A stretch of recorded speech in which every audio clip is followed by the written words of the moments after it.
Let's move on to the general property form. This will be a comparison to the dwelling form. There's not a lot of differences between the two, but we're going to highlight what those are. These are the main differences between the two. So let's talk about the adjuster qualifications. The NFIP requires adjusters to have different levels of qualifications to adjust these different property types. So for a large commercial RC BAP loss, or for a commercial loss, you got to have expert knowledge. You have to be familiar with different policy limits. You have to be familiar with different building types. You have to have commercial and large loss property experience. You need to attend, again, with the others, the NFIP claims presentation we're offering now. But you also need to provide written recommendations from insurance company personnel or supervisors to be able to get the certification or the authorization to work a commercial claim. The NFIP encourages adjusters who have errors and omissions insurance to make sure you have that, and make sure that you are aware of the different levels of coverage for each one of these and the different requirements in terms of documentation, insurable interest, and all of these items that we're going to go through next. So make sure that you're aware of these. If you get a loss assigned to you as an adjuster that you're not authorized or that you're not qualified to work, such as a commercial or general property claim or an RC BAP claim that we're going to go over next, make sure you raise your hand. Make sure you let us know as soon as possible, hey, I got a loss, I'm not necessarily authorized or even qualified to work or comfortable to work. And if you do that, it's very likely that we're going to review the loss. You might be able to keep the loss and work it with the help of a trainer, or you might even be able to work with that trainer on site. He might be able to come and go through this with you. If you don't raise your hand, it's very likely that pretty quickly you're going to be in over your head. We're going to know that. If you don't raise your hand and tell us ahead of time, and we have to find out the hard way that you're working a loss or trying to work a loss that you're not authorized for or qualified for, you're going to lose that loss. But let us know up front if there's something we can do to help you. If something stands out that looks like it's out of your comfort zone, we can help you with that. So again, this is a printed form, the application, the deck, the endorsements are issued. Only one building, which you specify is described in this application, may be insured under this policy. There is no APS provision under the general property form. Each building located on the property must have its own policy. When you get a GP or commercial claim and you've got multiple buildings, you got to determine which is the insured building based on the loss you have in front of you. So when you get out there, look at a lot of different things. Let's look at the aspects of the claim. You got to ask the insured first of all. He's probably going to know. If he doesn't know, let's ask the agent who can pull the original application. Let's use our judgment. So if we have this loss here, I see a large building. If I've got a policy limit of $500,000, the other buildings on this property are all small. It's very likely that the large building is going to be the one that I'm looking at. But let's discuss with the insured. Let's discuss with the agent. Let's ask our examiner. We might have to pull out application to get a definitive answer, but you got to know which building is insured before you begin the inspection. When you're out there, let's call the agent just to be sure that there aren't any additional policies. And if there are additional policies, go ahead and scope the other buildings because it's likely that you're going to get those losses as well. And while you're there, you can go ahead and take care of one site visit and take care of all the buildings that might have coverage. Let's get with the agent and find out which building is covered. Are there additional policies? No. You got to have one policy per building on the general property form. Here you see multiple buildings. Here's a storage building. It's located behind the commercial building. He's got to have his own policy for this. You can carry up to $500,000 for building, up to $500,000 for contents on a GP. If there's a co-op building, 75% of the area is used for residential purposes. You can carry also up to $500,000 for that. You're not eligible for the RC BAP form. You're not eligible for a residential form of ownership on a cooperative building. You can still get 10% betterments and improvements. Got to have 75% of the area to be used for residential purposes. As in the dwelling form, you've got REALS. You've got this acronym that connects the two buildings that can have coverage. You know, we've got a roof, we've got an elevated walkway, we've got an exterior rigid wall, a load-bearing interior walls. So here our adjuster pulled up and he saw two buildings and he said, oh, I've only got one loss here. I wonder which building is insured. He went to the insured and he said, hey, which one of these, I see that they're both flooded, which one has the policy? And they said, well, it's one building. And he said, no, I can see that it's two buildings. And they said, well, pull around to the back of this building and look at the parking garage. So when he did that, he goes down and around. You can see the two buildings separate there. Well, guess what? There's a parking garage underneath the footprint of both of those buildings. So our adjuster put together an underwriting alert and an action request that you can see up there at the top. And he said the policy address is for a strip mall that has two buildings separated from each other by a parking lot. However, the parking lot is part of the footprint of both buildings, and it serves as the ceiling or the roof of the parking garage underneath them. He included all his photos, and underwriting came back and said, guess what? We agree. And he was allowed to write both of these buildings under one policy. You can see here, building property covered. Everything's the same in this instance as it is with the dwelling form. Central AC units, again, related built-in equipment for humidification or dehumidification or building items. Walk-in freezers must be permanently installed or built in to be building items. Furnaces and radiators, again, include heat pumps, boilers, and related installed equipment. These are all building items. Coverage A. Ranges, cooking stoves, ovens, including cooktops, range hoods, and built-in cooking and exhaust apparatuses. These are building items. Make sure you get them all correct. Make sure you've got a good scope. Any item that refrigerates is a major appliance that would be a building item. Here we've got a walk-in freezer. It is connected to the risk itself. Make sure and show that. Look what our adjuster did. He got up and showed that they're connected, not only from the back, not only from the side. He got up on top and he showed that, hey, guess what? The roof of this is connected to the roof of the business itself. This is an extension and it is covered. Let's look at personal property, coverage B. A change in the way we do things. They have clarified now in the claims manual that building property covers through the wall AC units. These are building items. They no longer can be covered under personal property. So we come to personal property. In the past, we were able to many times move these PTAC units from the building to the contents as needed to benefit the insured.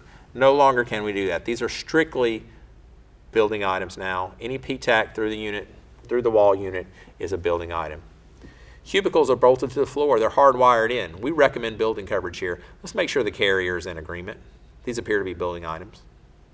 These are church pews, they're permanently affixed. They're bolted to the floor. Again, we recommend building coverage. In this instance, we need to confirm with the carrier. Let's make sure they're in agreement. Churches still have an option many times to move pews from one section to the other depending on a few factors. We want to get with the carrier. We want to discuss with them what our options are. If it benefits the insured to put the pews on the contents or to put them on the building, we want to confirm with the carrier that they're okay with that.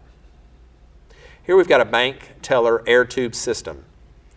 So there's also an ATM. I see a tube system. I see an ATM. Either one of these items, what do these service? Do they service the building in any way, or do they service the business? The air tube system and the ATM certainly service the business, not the building. These have to be personal property items. They would be coverage B, and as such, have to be inside a fully enclosed building. This is the main difference that you see from a GP to a dwelling.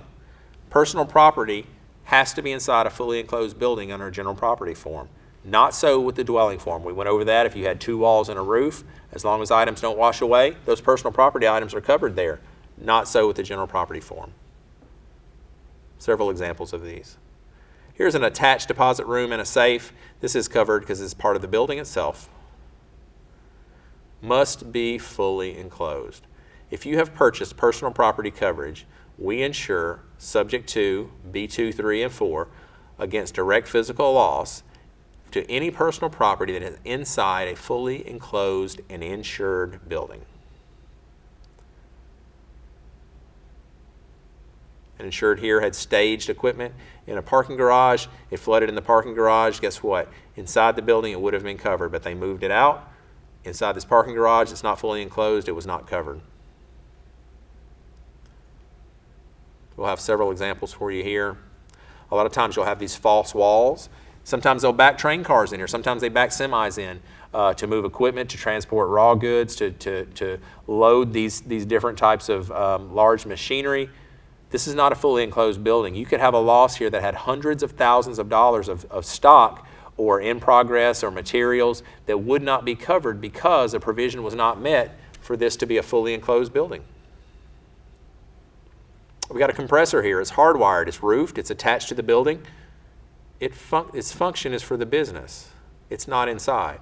It's not a building item. It's a content item that's not inside a fully enclosed building. Contents can only be covered inside a fully enclosed building.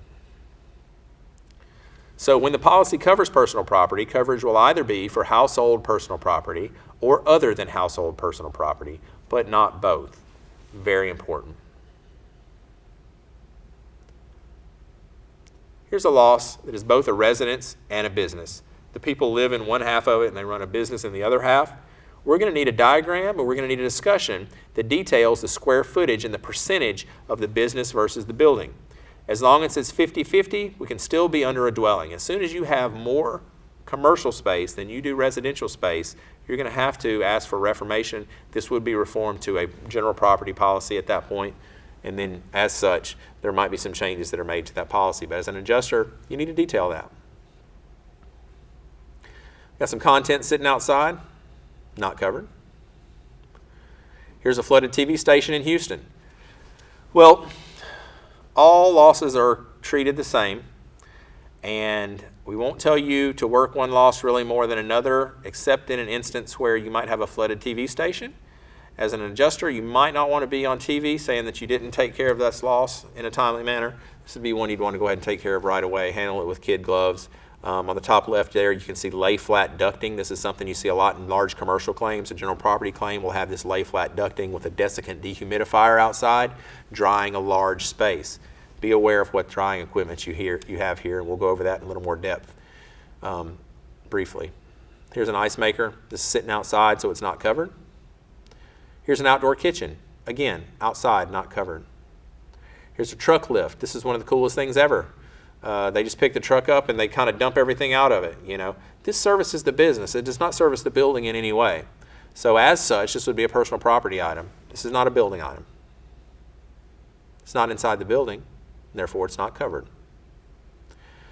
Here we've got the lube shop. The contents here can be covered because even though the doors might have been up, this is a fully enclosed building. It does have doors that fully enclose this area. We've got forklifts that are covered under the GP policy. Let's make sure and discuss who owns them. Let's document that. Let's make sure they're not leased in any way. Stock is merchandise. It's held for sale, for storage. It can be those raw materials we discussed. It can be the in process, the finished goods. It can be supplies, all the packing, the shipping. All of that is considered stock. Stock does not include anything under the property not covered that we discussed earlier, except for you've got swimming pool equipment that can be covered if it's a stock item. It's the only time it's covered. Spas, hot tubs, watercraft, auto items for self-propelled vehicles. These are times that those things are covered. Otherwise, they're in property not covered, where we went over in detail earlier. You can have these as stock items on a general property, and those are covered. That's the only way to get them covered at this point. Live plants, no matter what, even if they're stock, are not covered. Same with live animals. We might need to enlist the help of an outside financial accounting professional. So a forensic CPA might be involved. If you've got a commercial loss with a significant quantity or value of contents, we might want to recommend to the carrier that they employ a CPA. So the role of that expert is to help document the quantity and the value, more or less the value of the stock. So what they do not do is they do not do counts. They do not handle counts as an adjuster. That is solely your job. You have to maintain the counts for all of the items damaged. Many times you're going to have multiple trips. If this is the loss you have, you're going to be at this property more than once. You're going to need to explain to the insured his requirement to separate damaged from undamaged merchandise or stock. Then you're going to need to come back out and you're going to need to help spot check and identify the quantities of the damaged items. Is it directly damaged? What are the counts? That's your job as the adjuster. It is not the CPA's job. We want to use a CPA because many times a CPA can come in, they can verify either a percentage or the entire claim, and if so, and they put together a detailed forensic accounting report, there can be one line item for stock. If you have a one line item stock item that says it's $638,000, we know that policy limits is $500,000. Guess what? As an adjuster, you can cite his report, include his report, and have a one-line item, $638,000, payable $500,000. Your job is done after you have maintained the counts and helped the CPA. Without a CPA, you are going to be relegated to entering each widget, each gadget, each cog into an estimate line by line for whatever quantities there are to come up with that. So many times it will behoove you and the insured in the entire process if you employ a CPA. We don't hire the CPA, but we do make a recommendation to the carrier and they can hire one. Here's a steel company. So we know this steel might be rusted after it's flooded. It still carries value. Got to look at salvage. So we've got to depreciate items that have a lifespan. So if, let's say that these are all laptop computers and they haven't sold in 4 years, they are still new in the box. However, there has to be a level of depreciation applied to them because in 4 years the technology has moved on. They're not necessarily obsolete, but there's likely depreciation that's going to need to be included. If it's new in the box and it's not something that's obsolete, you would not take depreciation. Got to open the boxes, okay? The loss there on the left, you can see this is probably a few inches of water, maybe 1 or 2 inches of water throughout here. I'm sure most insureds would never do this, but we have run across instances where an insured would claim everything in that warehouse as damaged directly by flood. We have to open up the boxes. We have to help the insured, or at least let the insured know to separate that damaged from undamaged. Let me know when you're ready. I will come back and help you inventory the damaged. We will open the boxes. I will take photos. You will help me with the model numbers, the serial numbers. You know, and if at that point the loss is large enough, we could work with the CPA to document the cost. You got to be involved, and you have to let the insured know up front what the requirements are. Special limits still apply to a GP. You still have $2,500. So you could have a general property claim on a jewelry store, on a store that sells furs. If the damage comes in and it's to those items that are listed, the autographed items, the watches, the porcelain items, the collectibles, photographs, artwork, furs, any of those things, there's still a $2,500 limit. They're going to need to have these items insured separately through another policy, and I assure you they will do so. Special limit still applies to a general property policy. Yes. We've got to document ownership. We've got to document insurable interest.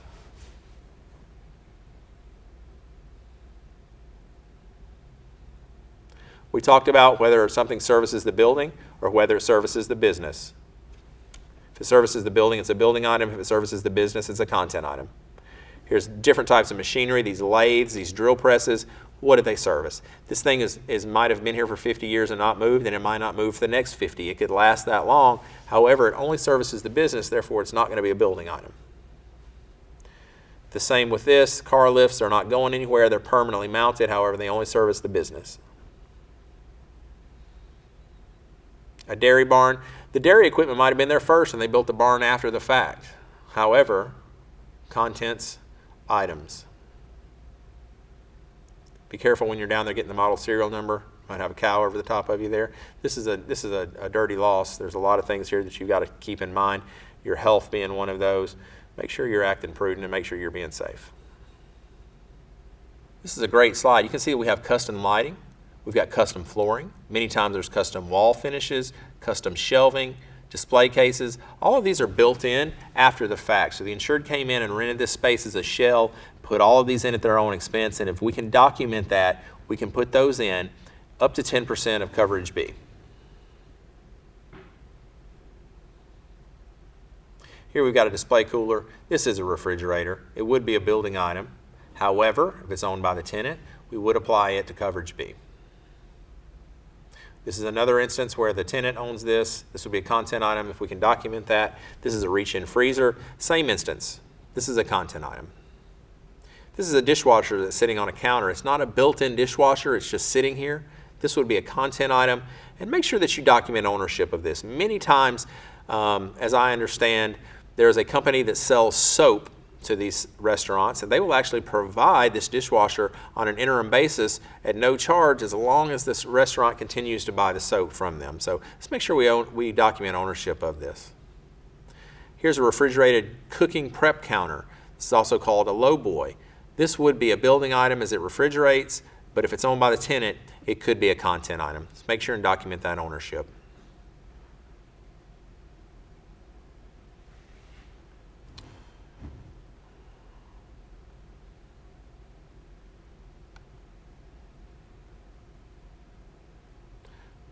feel like we missed a slide there.